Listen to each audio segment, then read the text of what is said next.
नमस्कार फ्रेंड्स, तर आज आपण बनवणार आहोत झटपट अशी पनीरची रेसिपी।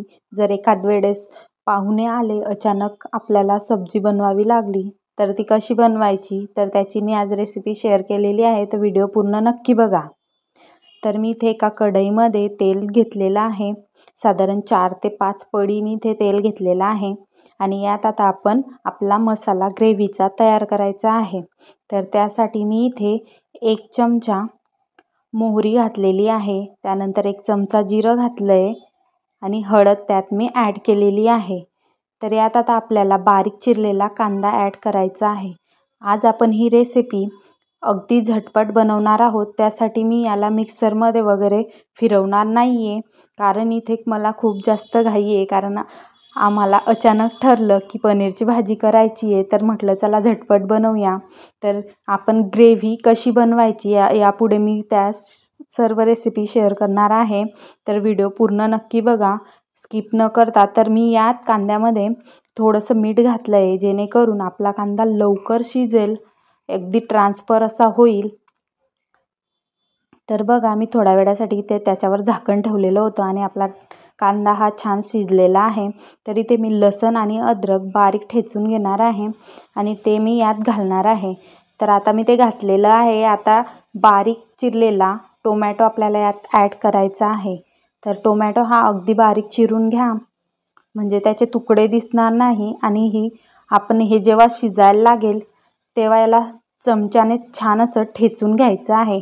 थोड्या वेळासाठी झाकण ठेवून मी याला शिजवून घेणार आहे आणि इथे मी घरी तयार केलेला ग्रेव्हीचा सुक्का मसाला घेतलेला आहे।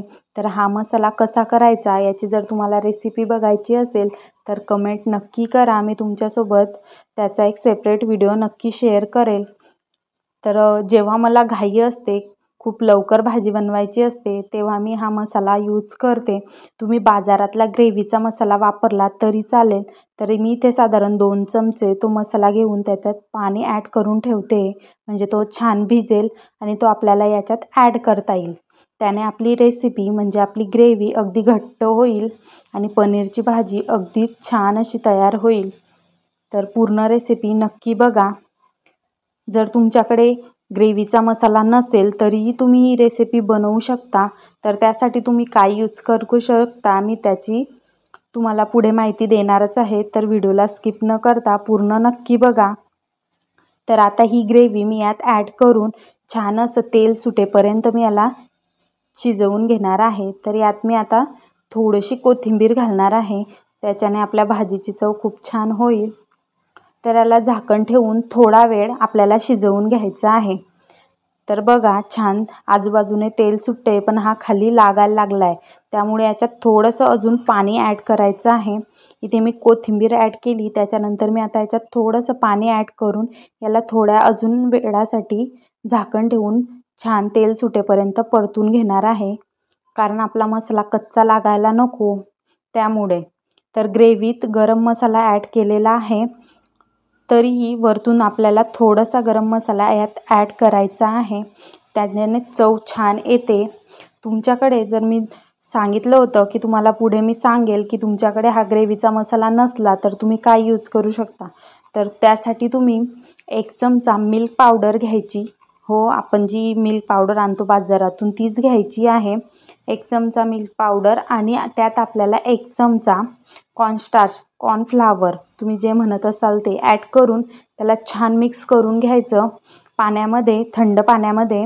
आणि ते तुम्ही हे आपला कांदा टोमॅटो वगैरे छान भाजून झाल्यावर त्यात ॲड करायचं आणि लाल तिखट वगैरे तुमच्या आवडीनुसार तुम्ही त्यात ॲड करायचं आहे आणि तुमच्याकडे जो गरम मसाला असेल तो ॲड करायचा आहे।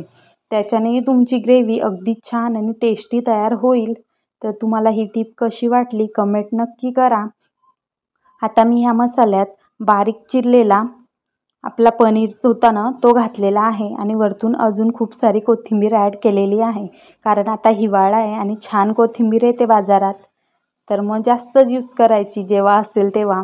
नसेल तर मी कोथिंबीर वर्षभरासाठी कशी साठवून ठेवायची याचा व्हिडिओ ऑलरेडी शेअर केलेला आहे, तर तुम्ही बघितला नसेल तर नक्की बघा आणि तुम्ही या हिवाळ्यात नक्की कोथिंबीर साठवून ठेवा। तर यात आपल्याला थोडंसं पाणी ॲड करून याला थोडं शिजवून घ्यायचं आहे आणि यात चवीनुसार मीठ घालायचं आहे. तर मीठ घालायला विसरू नका, नाहीतर तुमची भाजी चांगली नाही लागणार. तर पार्ट्स ऑफ जोक. आता मी यात 1 चमचा साजूक तूप घातलेला आहे. तुमच्याकडे बटर असेल तर तुम्ही बटरही घालू शकता. याच्याने चव आणि वास छान येतो भाजीचा, त्यामुळे मी घातलेला आहे. आणि अगदी 10 मिनिटांसाठी झाकण ठेवून मला शिजवून घेतलेलं आहे. तर बघा, आपल्या भाजीवर छान असं तरण आलेलं आहे आणि आपली भाजी अगदीच रेडी आहे. तर तुम्ही ही भाजी पोळीसोबत, पराठ्यासोबत किंवा तुम्ही जर नान पराठा बनवला त्याच्यासोबत खाऊ शकता. तर तुम्हाला नान पराठ्याची रेसिपी बघायची असेल तर कमेंट नक्की करा. मी पुढच्या वेळेस तुमच्यासोबत नक्की शेअर करेल. हा व्हिडिओ आवडला असेल तर व्हिडिओला लाईक आणि चॅनलला सबस्क्राईब करायला विसरू नका. अजून खूप साऱ्या रेसिपीज मी तुमच्यासोबत ऑलरेडी शेअर केलेल्या आहे आणि माझ्या या चॅनलवर रेसिपीजसोबत मी शॉपिंगचेही व्हिडिओ अपलोड करते. कारण बायकांना फक्त रेसिपीज बनवायलाच नाही, शॉपिंग करायलाही आवडतं आणि मलाही खूप आवडतं. त्यामुळे मी दोघं व्हिडिओ बनवते. तर तुम्हाला नेक्स्ट कोणता व्हिडिओ बघायला आवडेल कमेंट नक्की करा. धन्यवाद.